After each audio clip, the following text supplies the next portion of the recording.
tentang proses produksi budidaya tanaman hias.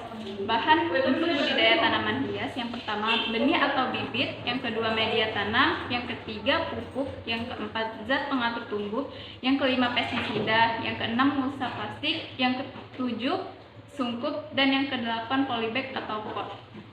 Teknik yang dilakukan untuk produksi budidaya tanaman hias: yang pertama, persiapan lahan atau media tanam. Budidaya untuk tanaman hias dapat dilakukan di dalam pot, polybag, atau hamparan lahan. Yang kedua, pembibitan. Perbanyakan dapat dilakukan dengan menggunakan biji dan perbanyakan vegetatif. Contoh perbanyakan vegetatif yaitu 1 stek, 2 perundukan, dan 3 penyambungan. Sekian, terima kasih. Penanaman. Penanaman dapat dilakukan jika lahan tanam sudah gembur. Jika terlalu kering, lahan dapat disiram terlebih dahulu. Penanaman sebaiknya dilakukan pada pagi hari atau sore hari. 4. Pemupukan. Pemupukan adalah penambahan unsur hara untuk mencukupi kebutuhan tanaman. Pupuk dapat diberikan ke media atau disemprot langsung ke tanaman. Jenis pupuk yang biasa digunakan berupa pupuk organik atau anorganik. 5. Pemeliharaan. Pemeliharaan meliputi 1. Penyulaman, yaitu menanam kembali tanaman yang mati. 2. Penyiraman, disesuaikan dengan kondisi tanaman. 3. Pembubuhan, dilakukan untuk memperbaiki areasi tanah. 4. Penyiangan, membersihkan gulma yang mengganggu tumbuhan tanaman. 6. Pengendalian OPT. Pengendalian organisme pengganggu dilakukan untuk mengendalikan organisme yang mengganggu pertumbuhan, produksi, dan kualitas hasil tanam. Yang terakhir 7. Panen dan pasca panen. Panen dan pasca panen harus dilakukan dengan hati-hati agar kehilangan hasil dan penurunan kualitas panen dapat dihindari. Di sini saya akan menjelaskan tentang B. Perhitungan harga budidaya tanaman hias. Perencanaan bisnis yang baik sangat diperlukan agar usaha yang dijalankan bisa berhasil dengan baik, dimulai dengan pencarian ide, penentuan jenis usaha, lokasi usaha, kapan memulai usaha, target pasar, sampai strategi pemasarannya. Biaya yang harus dimasukkan ke dalam perhitungan: penentuan harga pokok produksi, yaitu biaya tetap, biaya tidak tetap, dan biaya bahan baku. Semua biaya tersebut komponen yang akan menentukan harga pokok produksi suatu produk.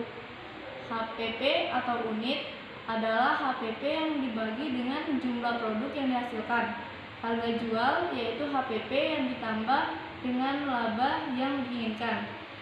Metode penetapan harga produk secara teori dapat dilakukan dengan 3 pendekatan, yaitu 1. Pendekatan permintaan dan penawaran, 2. Pendekatan biaya, 3. Pendekatan pasar. Pemasaran langsung untuk produk budidaya tanaman hias dapat menggunakan berbagai saluran untuk menjangkau calon pembeli dan pelanggan. Saluran itu seperti berikut. Pemasaran surat langsung terdiri atas pengiriman tawaran, pemberitahuan, pengingat, atau barang-barang lain kepada seorang di alamat tertentu. Pengiriman surat bisa berupa fax, email, dan voicemail. 2. Penjualan tatap muka adalah kunjungan penjualan lapangan. 3. Pemasaran melalui katalog terjadi ketika perusahaan mengirimkan satu atau lebih katalog produk pada penerima yang terpilih.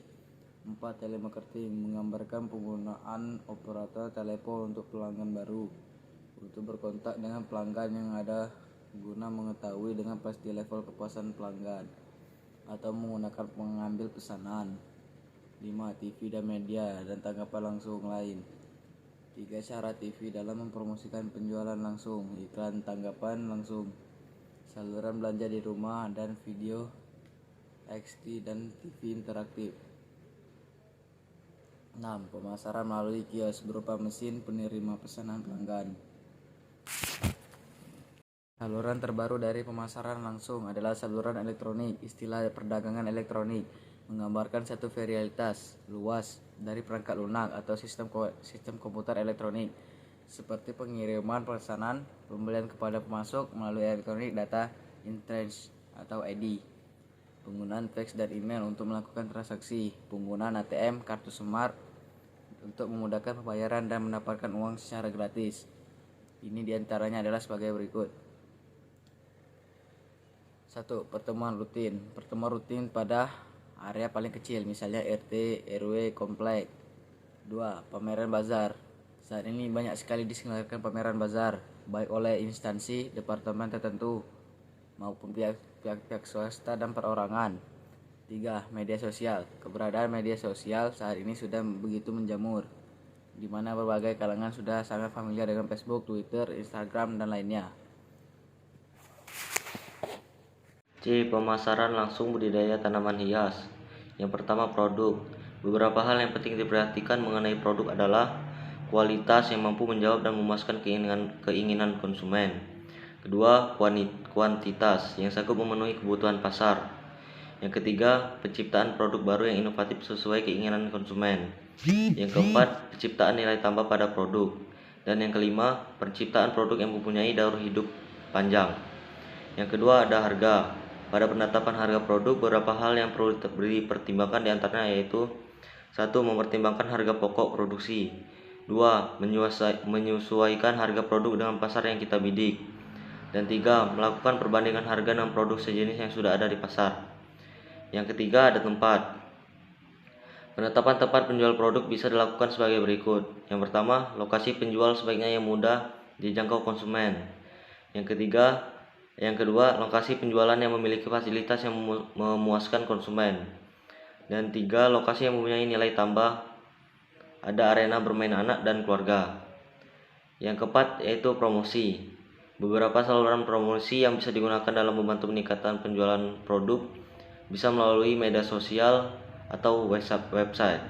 Juga bisa dengan mengikuti bazar-bazar yang banyak dilakukan berbagai instansi. Saya akan membacakan materi D.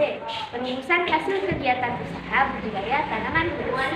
Kegiatan usaha budidaya tanaman hias melibatkan strategi pemasaran yang tidak terlepas dari pemilihan model distribusi. Saluran distribusi penting karena sebagus apapun produknya, tanpa distribusi yang baik, produk tidak akan diterima dengan baik oleh konsumen.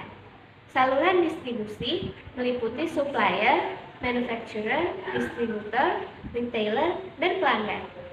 Rantai distribusi bertujuan mengurangi biaya dan memastikan produk sampai ke tangan konsumen. Untuk usaha baru, konsep pemasaran yang digunakan adalah pemasaran langsung. Setelah produk budidaya tanaman hias berkembang, konsep pemasaran lain dapat digunakan untuk menjangkau pasar yang lebih luas. Sekian, terima kasih.